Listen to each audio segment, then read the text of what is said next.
Hello youngsters, अगर आपने इस वीडियो में क्लिक कर दिया है तो मैं इस बात की गारंटी दे सकता हूँ कि इसके बाद आपको कोई दूसरी वीडियो देखने की ज़रूरत नहीं पड़ेगी। मैं आपको इस वीडियो में बेस्ट रिकमेंडेशन दे दूँगा और साथ ही कम से कम समय में आपको पूरी स्ट्रेटजी बता दूँगा। तो ये वीडियो होने वाला है जो जस्ट 12th पास हुए हैं, फर्स्ट ईयर के स्टूडेंट हैं, बिगिनर्स हैं, उनके लिए। तो आपको सीजीएल का फुल फॉर्म तो पता ही होगा, कंबाइंड ग्रेजुएट लेवल। इसमें आपका कोई भी बैचलर डिग्री लगती है, मतलब कोई भी स्ट्रीम से आपका कोई ग्रेजुएशन हुआ हो वो इसके लिए एलिजिबल है। तो सबसे पहले हम बिना टाइम वेस्ट किए अपना स्ट्रेटजी स्टार्ट करते हैं। वीडियो 2 पार्ट्स में डिवाइड है। पार्ट 1 जो बच्चे ऑनलाइन करने की सोच रहे हैं और पार्ट 2 जो बच्चे ऑफलाइन करने की सोच रहे हैं। तो जो बच्चे मैथ्स बैकग्राउंड से रह चुके हैं, मैं तो उन्हें रिकमेंड करूँगा कि वो ऑनलाइन ही कर लें। ज़रूरी नहीं है ऑफलाइन जाके पैसे वेस्ट करना। अगर आपका बजट ज़्यादा नहीं है तो ऑनलाइन बेस्ट है और एकदम अफोर्डेबल प्राइस में ऑनलाइन में पूरा कोर्स अवेलेबल है। तो सबसे पहले हम मैथ्स के लिए बात कर लेते हैं और मैथ्स के बेस्ट 3 टीचर हैं, राकेश यादव सर, गगन प्रताप सर, अभिनय शर्मा सर। आप इनकी एक-एक वीडियोज़ देख लेना, फिर आपको इनमें से जो सूटेबल लगे आप उनका कोर्स परचेज़ कर सकते हो। 999 पे करियरविल ऐप पे अवेलेबल है, तीनों का कोर्स। और अब बात करते हैं मैथ्स 2 पार्ट में डिवाइड, एडवांस और अरिथमेटिक। तो एडवांस के मैंने कुछ इंपॉर्टेंट टॉपिक्स लिख दिए हैं, आपको इसी सीक्वेंस में करने हैं। सबसे पहले अलजेब्रा, फिर ट्रिग्नोमेट्री, फिर height and distance, number system, geometry, mensuration, उसके बाद एलसीएम, एचसीएफ। और इसके बाद हम बात करते हैं अरिथमेटिक की। तो अरिथमेटिक को भी आपको इसी सीक्वेंस में करना है। सबसे पहले परसेंटेज, फिर रेशो, फिर profit loss, simple interest, compound interest, time and work. ये जैसे लाइन से लिखे इसी, आप इसका स्क्रीनशॉट ले लीजिए और आप इसी सीक्वेंस में पूरे चैप्टर करना। और एक one of the most important chapter है डाटा इंटरप्रिटेशन। इससे 2-3 क्वेश्चन भाई आ ही जाते हैं। आप कभी मॉक लगाओगे ना, आपको भी देखने मिलेंगे, इससे 2-3 क्वेश्चन आराम से आते हैं। इसके बाद बात करेंगे हम इंग्लिश की। तो इंग्लिश के लिए बेस्ट 3 टीचर यही हैं, Rani ma'am, Neetu ma'am, Jaydeep sir. Neetu ma'am की तो एक बुक भी काफ़ी फेमस है, शायद आपके पास होगी भी, और नहीं भी हो तो ज़रूर लेना। बहुत बढ़िया बुक है, एकदम सिंपल वे में सब कुछ एक्सप्लेन्ड है उसमें। इसके बाद बात करेंगे हम इंग्लिश ग्रामर के कुछ इंपॉर्टेंट टॉपिक्स, जिसमें टेंस, वॉइस, नरेशन, ये 3 टॉपिक से क्वेश्चन आना है ही। 3-4 क्वेश्चन तो इन्हीं से टॉपिक से आ जाते हैं। उसके बाद वोकैब्युलरी में one word substitution, idiom phrases, synonym and antonyms, और क्लोज टेस्ट आता ही है, फिल इन द ब्लैंक्स आता ही है। वोकैब्युलरी के लिए मैं आखिरी में बता दूंगा कि इसे कैसे करना है, बट ग्रामर तो आपको अभी से ही स्टार्ट कर देनी है। इसके बाद बात करेंगे हम रीजनिंग की। रीजनिंग के लिए काफ़ी टीचर है और मैं सजेस्ट करूँगा इसके लिए कोई सेपरेट कोर्स आप ना लो। ये आपकी रीजनिंग पूरी यूट्यूब से हो सकती है। तो ये कुछ टीचर हैं जो काफ़ी अच्छा पढ़ाते हैं। पीयूष सर हो गए, सौरभ सर यूट्यूब में भी हैं, और एक विनर्स इंस्टीट्यूट वाले सौरभ सर भी हैं, वो भी काफ़ी बढ़िया पढ़ाते हैं। एक प्रीति मैम हैं, एक दीपक सर हैं, एक विक्रमजीत सर हैं। ये सब बढ़िया हैं, यूट्यूब में इनका कंटेंट मिल जाएगा। आप एक-एक चैप्टर का नाम सर्च करना और जो टीचर्स की वीडियो सबसे ऊपर आ जाए उनसे आप वीडियो देख लेना। आराम से रीजनिंग यूट्यूब से होती है। ये कुछ इंपॉर्टेंट टॉपिक्स हैं रीजनिंग के जिनसे क्वेश्चन ज़्यादा आते हैं। मैथमेटिकल ऑपरेशन हो गया, coding decoding, blood relation, number analogy. और इसके बाद हम बात करेंगे अब जीएस जीके की। जीएस जीके में बेस्ट 2 टीचर मैं बता दे रहा हूँ। इसके अलावा मैं कह रहा हूँ कि कहीं मत भटको, सारे सब्जेक्ट के लिए जो टीचर बता दिए बस उन्हीं के साथ लगे रहो। ये टीचर बेस्ट हैं, इनके अलावा भटकने की ज़रूरत है ही नहीं। तो जीके जीएस के लिए आपको परमार सर या जीवी सिंह सर, इनका एक-एक वीडियो पहले देख लेना।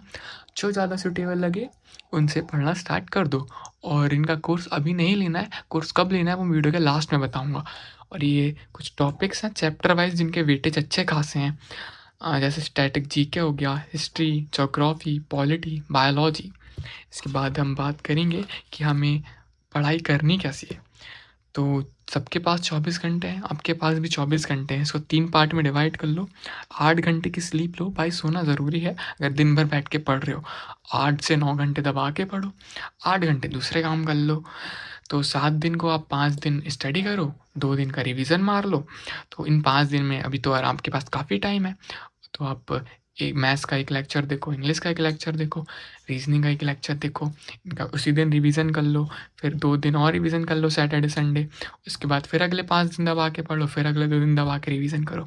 तो ऐसा आपको कंटिन्यू 4-5 मंथ करना है।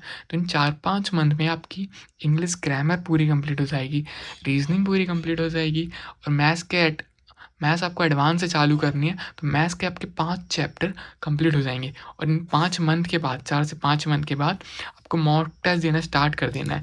हर बच्चे के लिए अलग अलग होगा, कोई 3 मंथ में भी कर लेता है, कोई 5 मंथ में भी करेगा ये चीज़। उसके बाद आपको मॉक टेस्ट स्टार्ट कर देना है 5 मंथ बाद। और फिर जब जब का इंग्लिश पूरी हो चुकी है, रीजनिंग पूरी हो चुकी है, फिर आपको जीके जीएस का कोर्स परचेज करना है, या तो परमार सर का या तो जीवी सिंह सर का। मैं दोनों की वीडियो डाल दिया हूँ डिस्क्रिप्शन में, जाकर देख लेना, जो अच्छा लगे स्टार्ट कर दो। इसके बाद इंग्लिश तो आपको वही इंग्लिश कि आपको इसके बाद वोकेबलरी स्टार्ट कर देनी है, जीके जीएस स्टार्ट कर देना है, और मैथ्स तो अपनी चलेगी। एडवांस अरिथमेटिक ये पूरा अगले 6 महीने में कंप्लीट हो जाएगा। तो मान के चलते हैं 11 से 12 महीने में आपका पूरा सिलेबस कंप्लीट हो चुका है। और आपके मॉक टेस्ट तो 5 मंथ बाद ही स्टार्ट हो गए थे, तो आप संडे को हर एक मॉक टेस्ट दें, हर एक मॉक टेस्ट ज़रूर दें संडे को। और आपको अभी आप बिगिनर हैं तो आपको 15-18 मंथ लग सकते हैं। हर किसी के लिए वरी करता है, कोई बंदा ज़्यादा इंटेलिजेंट होता है, कोई थोड़ा कम होता है, तो किसी को 1 साल लगेगा, किसी को 15 महीने लगेंगे, किसी को 18 महीने लगेंगे। और मैं एक चीज़ और बता दूँ, ये स्ट्रेटजी मैं जो बता रहा हूँ ये कम से कम टाइम पे बता रहा हूँ, इसके अलावा आपको कहीं भटकने की ज़रूरत है नहीं। अब बात करते हैं एक अच्छे टाइम टेबल के लिए।